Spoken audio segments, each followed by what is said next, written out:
Traffic. Always traffic. Why does the Department of Transportation always decide to fix the roads in the middle of the night? Oh, there isn't any traffic? Let's make some. Fed up, I took a shortcut through a canyon lined with equestrian properties, hoping to avoid the backup. It was already late, I was exhausted, and all I wanted was to get home to my bed, my pajamas, and a pile of snacks. The road was narrow, dark, and winding, but it would eventually spit me out just a few miles from home. As the highway narrowed from 3 lanes to 2, then finally to 1 in each direction, I noticed the temperature dropping fast. Thick fog clung to the low ground, and my breath began to cloud the inside of my windshield. Then I saw headlights. From nearly a quarter mile away, I could tell a car had gone off the road into a ditch. Standing near it was a young man with his thumb out. He wore a bright red and gold Letterman jacket, his hair messy and his shoulders slumped in defeat. I sighed. I couldn't just leave him. At this hour, he'd probably be waiting until sunrise before another car came by. I pulled alongside him and rolled down my window. "Hey kid, everything all right?" He looked startled, almost as though he hadn't noticed my car until that moment. Leaning down toward the window, the darkness hid most of his face. "I messed up bad," he said quietly. "I just need to get home, please." I felt for him. I'd been young once. I'd made mistakes too. "There's no cell service out here," I said.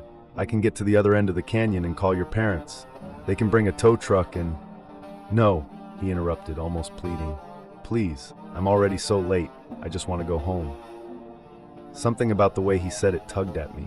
Whatever had happened, he looked completely defeated. I couldn't leave him there. "Hop in," I said.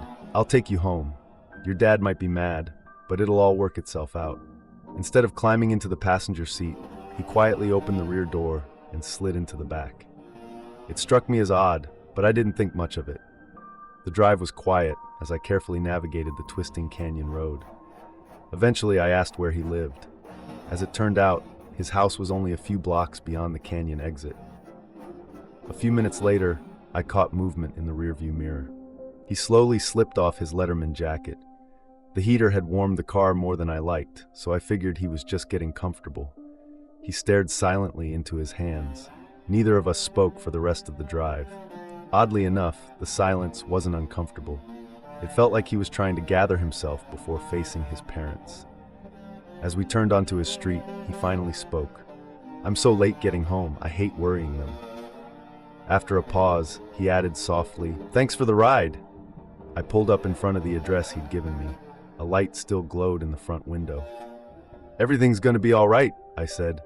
"I know it doesn't feel like it now, but—" I heard the back door open, then close. I turned to watch him walk toward the house.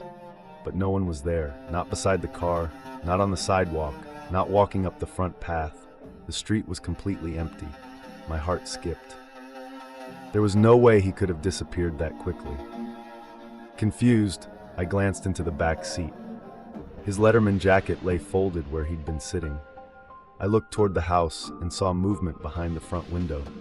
Grumbling to myself, I grabbed the jacket and walked up the front path. Before I could knock, the front door opened and a middle-aged man stepped outside. Before either of us could speak, his eyes locked onto the jacket. His expression collapsed. His eyes filled with tears. Where did you find his jacket?" "Oh," I said awkwardly, holding it out. "I didn't find it. Your son left it in my car. I gave him a ride out of the canyon. I think his car slid into the ditch. He seemed worried about how you'd react, but he wanted to get home." The man accepted the jacket with trembling hands. He slowly ran his fingers across the worn fabric. For a long moment, he couldn't speak. Finally, after taking a shaky breath, he looked back at me. "That's impossible." His voice cracked. 5 years ago tonight, my son drove off that canyon road. His car rolled into a ditch. He managed to crawl out of the wreck and almost reached the road before he died from his injuries. He clutched the jacket tightly against his chest. He was wearing this jacket that night. A tear rolled down his cheek. But we never found it. His voice barely rose above a whisper. All he wanted was to make it home.